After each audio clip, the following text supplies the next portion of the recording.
একজন ডাক্তার যদি অপারেশন করতে করতে অপারেশন বন্ধ করে দেয় তাহলে কি হবে? যদি একটা এরোপ্লেন আকাশে উড়তে উড়তে হঠাৎ থেমে যায় তাহলে কি হবে?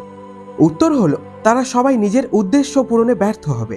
একজন ডাক্তার যদি অপারেশন করতে করতে থেমে যায় তাহলে তার পেশেন্টের হয়তো আর কোনোদিন জ্ঞান ফিরবে না।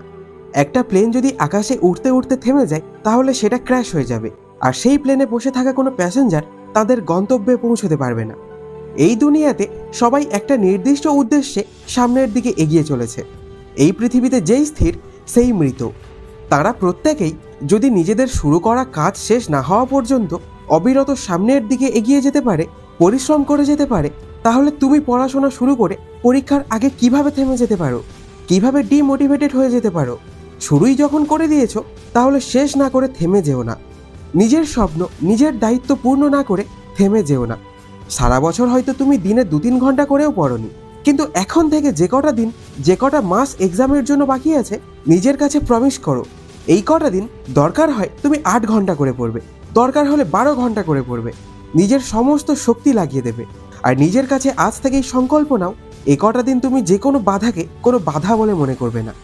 যদি পড়তে পড়তে কনসেন্ট্রেশন হারিয়ে ফেলো আর মনে হয় ভাল লাগছে না, বই বন্ধ করে উঠে যাই, তাহলে ঘড়িটার দিকে তাকিয়ে দেখবে যে কিভাবে অবিরত একই রকম গতিতে ঘড়ির কাঁটাগুলো এগিয়ে চলেছে।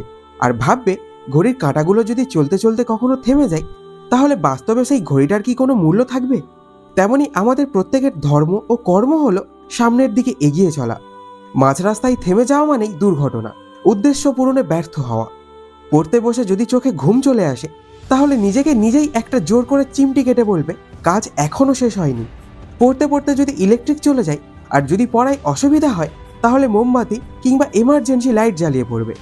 যখন একজন যোদ্ধা যুদ্ধের ময়দানে একবার নেমে পড়ে তখন সে শেষ পর্যন্ত লড়াই করে যায়, তাই জন্যই তাকে আমরা যোদ্ধা বলি। তেমনি স্টুডেন্ট লাইফে এক একটা বছর এক একটা যুদ্ধক্ষেত্র। তোমার সামনে রাখা বইগুলো হলো তোমার অস্ত্র, আর তুমি হলে যোদ্ধা। কিন্তু যুদ্ধ করবে কার সাথে? যুদ্ধ করবে তোমার নিজের মনের চঞ্চলতার সাথে, যুদ্ধ করবে তোমার মধ্যে থাকা ভয়ের সাথে।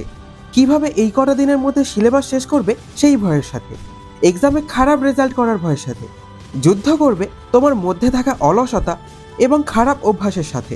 কিন্তু ভাবছো যুদ্ধ করবে কিভাবে? তাহলে আর চিন্তা করার কোনো দরকার নেই, কারণ তোমার পক্ষেও অনেক বড় বড় সৈনিক রয়েছে যারা তোমাকে এই যুদ্ধ লড়তে এবং এই যুদ্ধে জয়লাভ করতে সর্বদা পাশে থেকে সাহায্য করবে।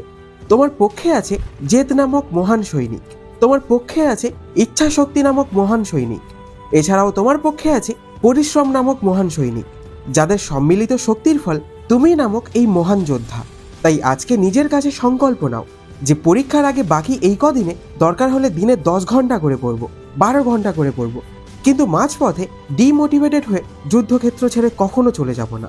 নাম্বার কম পাবো কি বেশি পাবো সেই নিয়ে আমি ভাববো না।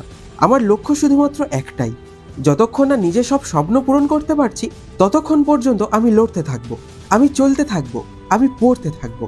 তো মাই ডিয়ার, এই ভিডিওটা কেমন লাগলো কমেন্টে জানিও, আর ভালো লাগলে একটা লাইকও করে দিও। এছাড়াও যাকে মন চাইবে তাকে শেয়ার করে দিও। তো দেখা হচ্ছে পরের এক ভিডিওতে, তাই ভালো থেকো, সুস্থ থেকো, ধন্যবাদ।